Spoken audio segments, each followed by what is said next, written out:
Good evening, and welcome to Art After Dark, where you get to learn all about arts and culture in West Texas, and I get to live out my Dick Cavett fantasy. Good evening, my name is Randy Ham. I am the Executive Director for Odessa Arts, and this week we are continuing our celebration of the 10th anniversary of the Odessa Shakespeare Festival here at the Globe Theater by chatting with one of the cast members from the Texas Shakespeare Festival Roadshow, Gianna Porfano. Gianna, Hi. thank you so much for coming. Thanks so much for having me today. One of my dearest friends is named Gianna, and I love that name, Oh, and it's so thank you. beautiful. Yeah, it was very rare when I was growing up to be named Hmm. Gianna, but especially going into schools and things, every kid is like, "My name's Gianna." I think it's just become very popular Wow, in you're recent times, so all right. I We are love it. having a little moment. Yeah, yeah. Well, let's start with your origin story. Sure. Tell us a little bit about yourself, where you grew up, and how you got to be with the Texas Shakespeare Festival Roadshow on our stage. Sure. I grew up in a little town called Clinton, New Jersey. It's very rural, kind of by Pennsylvania. I'm an only child, and I was very, very shy growing up. Um, and I just like to live in my head a lot in like my own fantasy world. And my favorite thing to do after school, or even before I was in school, was to watch The Wizard of Oz, Beauty and the Beast, and Aladdin. And I would act out the movies in my living room. My dad would make all the different costumes for me. Oh, Like, I remember he built me a Cogsworth thing out of, like, cardboard, and I would just act out all of those stories, playing all the roles, and, I just had so much fun, and my parents decided maybe we should have her make some friends, so she's not just alone in the house. So they put me into community theater. I saw a production of The Wizard of Oz, actually, at, Show Kids Invitational Theater, which is still in New Jersey, still running, and I fell in love with it. And I went up to the director after the show and I said, "Can I do this?" She said, "How old are you?" I said, 5. She said, "Wait till next year and you can be in it." So when I was 6, I did 101 Dalmatians as my first musical and I played Patch. And I just fell in love with it. I just found a confidence that I never had before. And I just made friends, and it was such a wonderful community. And I kept doing community theater through middle and high school. And I kind of always knew it's what I wanted to do. There were other things I was interested in. I thought about being a teacher or being a forensic scientist or any number of things, but I theater was always what I was really in love with. And I thank my parents for supporting that dream for me. So I went to NYU Tisch School of the Arts for acting in New York City, and I also studied at the Royal Academy of Dramatic Art in London for 1 semester for Shakespeare. And yeah, I worked regionally. I worked in theme parks. I worked in Shakespeare festivals. I've done a little bit of film and TV voiceover. And last year, I auditioned for the Texas Shakespeare Festival. I submitted a video, and basically 3 days later, I got an email from Megan Simpson offering me a role in the summer company. And I loved it so much. And I just told her I'd love to be part of the touring company. And now I'm here. well, we are so happy that you are here. Watching the company perform all week has been just a treat. Thank you. It really has been.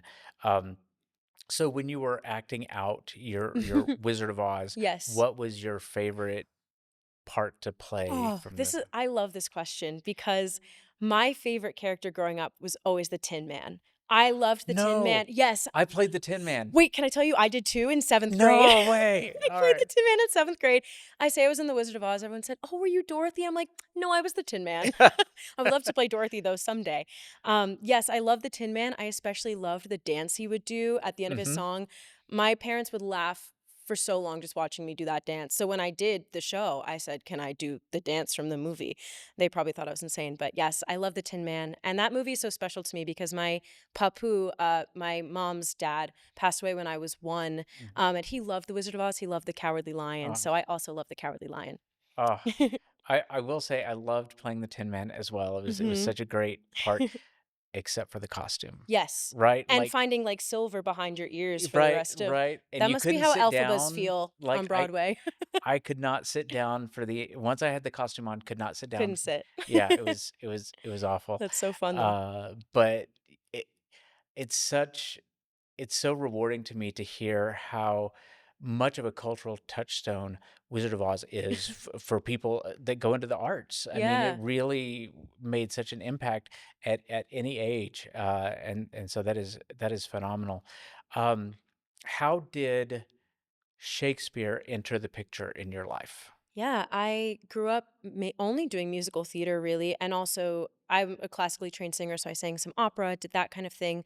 And I didn't really touch Shakespeare until, other than reading it in English class, till later into college. My program didn't have a lot of focus on Shakespeare. It was a lot of film and also more contemporary theater and also classics like Tennessee Williams, that type of thing. Um, and I really wanted to study abroad when I went to college. That was something I really wanted to do because I'd never left the US Hmm. before. And there was a program in London for Shakespeare performance at the Royal Academy of Dramatic Art. And I said, you know what, I don't really have a lot of experience in this, and I want to be as versatile as I can be. And I've always been interested in Shakespeare, but just never thought it was something I could really do. So I auditioned for the program one semester and I got on the wait list. And then my final semester of college, I graduated early. So it was my last chance. Hmm. I got into the program and I went, and I actually left feeling less confident about Shakespeare. The program is wonderful, but for me at that time, I don't think I had the confidence to really take ownership of it. But I did see a production of Richard III at the Alexandra Palace Theater when I was there, and I went and saw it twice because I was just blown away, and I said, "I wanna be able to do that." Um, and so I kinda graduated thinking it wasn't really for me, but I was interested in it. I had some experience, and I got hired in 2021 to be part of the Scranton Shakespeare Festival. I always get hired to do the musical, but I'm also, like, a Hmm. little bit in the Shakespeare. Yeah. So my first professional Shakespeare was A Midsummer Night's Dream, and I Uh, was Mustard Seed. I was a little fairy, and I played uh, the harmonica. And the following year, I was in Love's Labor's Lost with them, and then I did Hamlet in the touring company at Utah Shakes, oh, and I played wow. Ophelia, which was wonderful. And yeah, just every time I work on a Shakespeare, I fall more in love with it, and I gain new understanding and new confidence in it. And I'm really excited to just keep working on Shakespeare. Oh, Yeah, that is phenomenal. So you did the summer residency, I and then did. you're now on the tour. Hmm. This is your first time here at the Globe, It right? Yeah. is. What's been the biggest difference in working in Kilgore over an entire summer, Yeah. versus going on tour for 6 weeks? Yeah, both have things that are so wonderful about them, and both of them also have challenges. I think the biggest difference is just the consistency of the summer. It's a bigger group of people. We have, I Yeah. think, 90 plus people when you factor in all the technicians and the artistic Um, team and all of that. yeah. But you're in one place. You're living in the same place. You're performing at the same venue every night. Different shows in rep, but the same place. And touring, you never really know what you're going to get when you enter a Right. space. Surprise. Gym at cafetorium, there's just a bunch of unknowns as much as, the people at TSF really try to plan and give us a heads up. It's always different every day, but I think that's part of what makes it kind of fun. I'm a person that's very, at least growing up, was very kind of rigid and not flexible, and change really stressed me out. I'm a person that likes routine. Yeah. But I think when I did my first tour at Utah Shakes, I started to kind of find that flexibility, and doing this tour as well, just finding the joy in not really knowing what could happen that day. And Hmm. I think that also is a testament to just our company and knowing that everyone has each other's backs no matter what comes up. And I also think the problem solving element can be hard, but is also really rewarding. Yeah. Um, yeah, so that's the biggest difference. But both are really, really enjoyable, and I love getting to engage with the students. That's really special about touring. Yeah. Yeah, it really is, and you can see the level of engagement in with the students, and then with the company on stage. Mhm. It really is a conversation Yeah. more than just a question and answer, and I really appreciate that because, like you said, for some of these students, this is their first and could be only. Yeah. Exposure to live theater, and so having them leave on that high and feel like they got some face time with somebody is so really so I important. love that part of the Uh, day. I love the talkbacks. It's great. they're so fun. They are Yeah. so fun. Is there one talk back that was more memorable than another, or a specific question or anything that really sticks Oh. out? Oh, that's a really, really good question. I do remember this was not on this tour, but when I toured with Hamlet at the Utah Shakespeare Festival, that play just deals with a lot of heavy, heavy Yeah. emotions. And I remember one student kind of asking us, like, how do you deal with these big feelings, or when you're feeling like like things are too hard. What do you do? And having all of us kind of go down the line and share personally, like really, really personal things about ourselves in Yeah. ways that we deal with moments that are really hard in our lives was really, really special. And I don't know, it just showed how important these stories still are because they do bring up all of these things that kids today are still dealing with, whether or not the language might seem a little far away, but the characters are they're in all of us. So I think Yeah. that was a really special moment. Yeah. Yeah. Um, all right. So musical theater time. Okay. All right. So you were in Kiss Me Kate I was in Kiss Me Kate. uh, this summer in Kilgore. What role did you play? I play Lily Vanessa, who also plays Catherine in the show within a show production of Taming of the Shrew. Oh wow, that Yes. had to be fun. Oh, it was a blast. I never thought I would play that role when I submitted for the season. I was really submitting for Steel Magnolias, which I Oh yeah. also was my favorite thing that I got to do because I love that play so much. But I got the role of Lily, and I have always thought I was an alto, and I never thought I could really sing. I haven't sung a lot of classical golden age music in a long time, so I was a little bit nervous, and it ended up just being a wonderful challenge for me, and I had the best time. I got to do a lot of stage combat. I got to throw plates. I got to use a whip, which was crazy. Oh, it was Yes, fun. our Yeah. director really kind of reinvented it. So it was more like the revival with Kelly O'Hara, where she's Yeah. kind of the one who's going crazy. Yeah. So I had a really great time, and just working with that company was really special. So it has a very special place in my heart. Is there a specific musical or more specifically a role Oh. that you would like to play in musical theater that you haven't yet? Oh, there's so many. We were talking about Sondheim before this interview. Yes. I'm sure that's come up in a lot of other interviews. I would love to play Dot and Sunday in the Park. I would also Oh, love to play the Baker's Wife in Into the Woods. yeah. Um, and then for more contemporary, I love Waitress. I would love to play Jenna Mhm. in Waitress. And growing up in middle school, I fell in love with Les Mis. My dream job is an international tour of Les Mis, so I would love to play all of the roles, but I would love to play Fantine or Eponine in Les Mis. I have a confession. Yeah. I hate Les Mis Oh, so much. I know people that do. I think it's just the time in my life when I saw it. Oh, I just sure. was in love with it. Yeah. And I saw the Broadway revival and I just love the music, but I do understand that. It's not for everybody. It's not, it's 3 hours of running around France being chased by a police officer because you stole a loaf of bread, and it's produced so often. The Mm, thing is, I've seen so many productions of it because I always have a friend that's in it, and then you feel like, wow. "Well, I've gotta go I see it, have to right?" go. And then, and 3 hours later, I'm just like, "Just j Okay. jump, jump." Oh no. Uh Chavert's like my favorite character too, which is so weird. I don't even know why.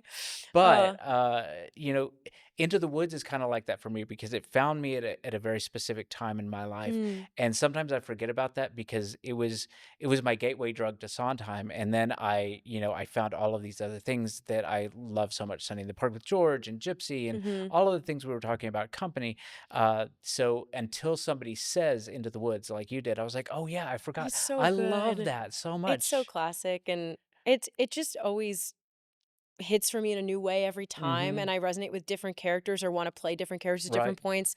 I just think it's beautiful, and I think it's also accessible in terms of just the actual the characters and things are characters we all know, Yeah, yeah, So I think that's really exactly. special too. Yeah. Well, and also, I most of us grew up seeing the PBS, Broadway cast on Yeah. PBS, and the Baker's Wife Mhm. is such an amazing role, and I love the fact, and I say this, I love you, Bernadette Peters, and I do, I really do. But I do too. for Joanna Gleason to steal the show right out from under Bernadette Peters, and that's exactly what she Yeah, she's did. I was like, fantastic. oh my God, Can I right? tell you the craziest thing? Yeah. I'm a teaching artist when I'm not performing, and I teach at Mayo Hmm. Performing Arts Center, which is in Morristown, New Jersey. And one of my co-teachers is her name is Danielle. She was the original Little Red Riding No, Hood. no, Yes. no way. Yeah. Oh, tell her I said hi and I love She her. said I was like, "She looks kind of familiar, like, somehow." And she goes, "Yeah," she hates to talk about it. She's like, "Yeah, like, I was Little Red." And I was like, "No way." And she was in Sunday in the Park with Yeah, George. yeah. I think Sunday in the Park was her first Ye one. Oh Yeah. my God, she was I'll good have in to that too. tell her. Please, please tell her that Randy in Odessa, Texas I will. loves her work, because I think that really is It amazing. was crazy. I was Um, starstruck. yeah, Well, I've asked everybody else that's been on the Mhm. show, you have been touring for 5 weeks. Uh, what is it like to go from performing in gymnasiums and cafeterias to having this space to be yours for the week? Yeah, this is really special, and I previous cast members have told me how cool it is, but I've been going into everything kind of blind and not doing a lot of research about places because 'cause I'm usually that type of person, and I just wanna go into everything fresh, not having an Mhm. expectation, and when we walked in, I was blown away.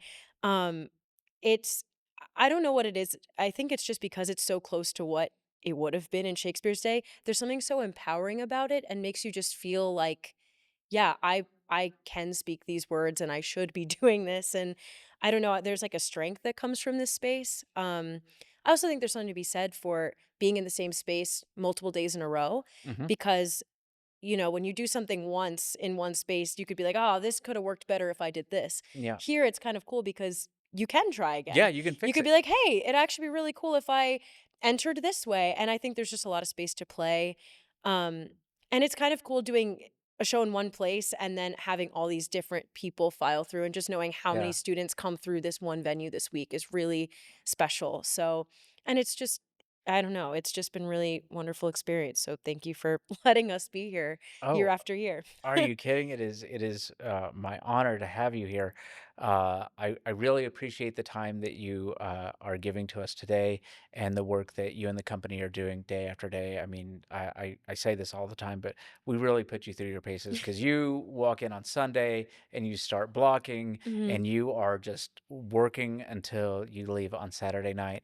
And I know how exhausting that is because I see how physical the work is, Mhm. and that's just what you see, but all of the emotional and mental subtext that you're having to work on as well. So thank you for giving 110% every single day to every single student that's in every single seat out here. I really appreciate it. Well, we're so happy to have the opportunity to do it. This is what I've always wanted to do. So it's a gift every day that I Uh, get to do that.